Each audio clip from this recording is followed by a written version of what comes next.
দেখছো বাইরে আছে বৃষ্টি নামছে। যে পরিমাণ বৃষ্টি আবহাওয়া, চলো না বাইরে যাই, গরম গরম খিচুড়ি আর ডিম ভাজি খাইয়ে। না বা বৃষ্টি কমো তারপরে যাবো। আরে বাবুরে, এসে বল কি আমার একটা কাজ করে দিতে পারবা? কি কাজ আবার আপনার? একটা ন তুই পারবা না? তুই যে বাসার মধ্যে যে ভূমিকম্প করছো আমি কি কাউরে বলছি? আপনি কোন লাগতো না ভাইয়া, কাবিলা ভাই জানি গেছে আর আর জানি এমন মার দিছে হিডে অন ব্যথা করে। আরে বেটা কাবিলা জানছে, আমি তো আর বলি নাই। আমি তো তোর মতো বেইমান না। আচ্ছা ঠিক আছে বন্ধু, তুই বাবা কি কাজ কর। শোন, আগামী কিছুদিন বুঝছো রান্না বান্না যে করবো আমরা, এই রান্না বান্না যেন মজা না হয় বুঝছো? কি রে? হয় মজা না হইলে কাবিলার শুভ তো মনে কর খেপে দেবে। তারপরে বাসায় একটা বুয়া আনবে। রেহানা ঢাকায় আইসে বুঝছো, রেহানারে আমরা রাইখা দেবো। এই রেহানাটাকে?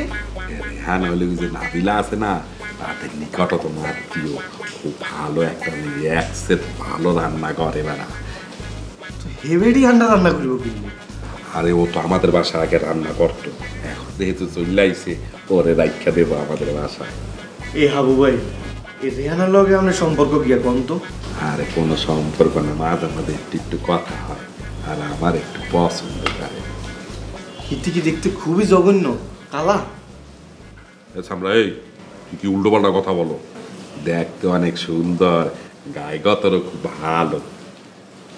ইতির মতো সুন্দর একটা বেড়ি আপনার মতো খারাপ একটা বেটারে পছন্দ করে, এটার কাহিনী কি বুঝলাম না। এসে মুলাই তুই কিন্তু একশোর বেয়াদবের মতো কথা বলতে আছো। তোরা যেটা বলছিস সেটা করো। তুই আমার বন্ধু না? এই কথা কয়ে তো ইমোশনাল করছিলাম। আচ্ছা ঠিক আছে বন্ধু, তোমার এই কাজটা করবো, কিন্তু এই কদিন যে রান্না খারাপ হইব আরে কিন্তু হোটেলে নিয়ে খাওয়াইতে হবে বাবু ভাই। আচ্ছা মানে আচ্ছা চুলের উপরে যে আলু এগুন দিচ্ছেন এখন উড়ি যান না? আরে বেটা পোড়া আলুই তো সেই করে ভর্তা করে খাওয়াবো, ওটা খাইয়াই তোরা সেইতে দেয় রে বেটা, বোঝো না খা। ওরে বাবু রে হাবু ভাই, আপনাদের দেখতে যতটা সহজ সরল মনে হয়, আপনি তো ভিত্তে ভিত্তে আস্থা ঠকেন ভাইয়া। বলতেছি একটু ওয়াশরুমে যাই আর কি। কোন দিকে? আগে আইস আসার পথে, হ্যাঁ নাকি হেঁটো হারস? আসার পথে চাপ দেয় না, এখন চাপ লাগে। যা হিয়ানো যা, পানি ডালি যা।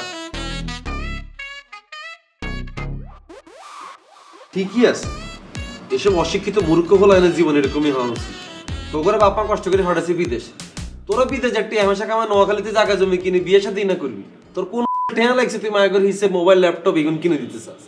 একদম ঠিক আছে, রুকা যেটা করছে পারফেক্ট কাজ করছে। ভাইয়া বলতেছি এটা তো লোকমত হাই খবর কোন? তুই বলি তো তোর আগা লাগতো না। ভাইয়া চাপ লাগছে বলো না। এই সুবিগারা আসার মতন সরাবি। আমার কি দেখাস এবার বারো মাইল হাগা বাইর করে দেবো, বুঝা? এদিকে হাই কম সব বাথরুম করে বাইরে বসার কিছু দিয়া দাও তোমার।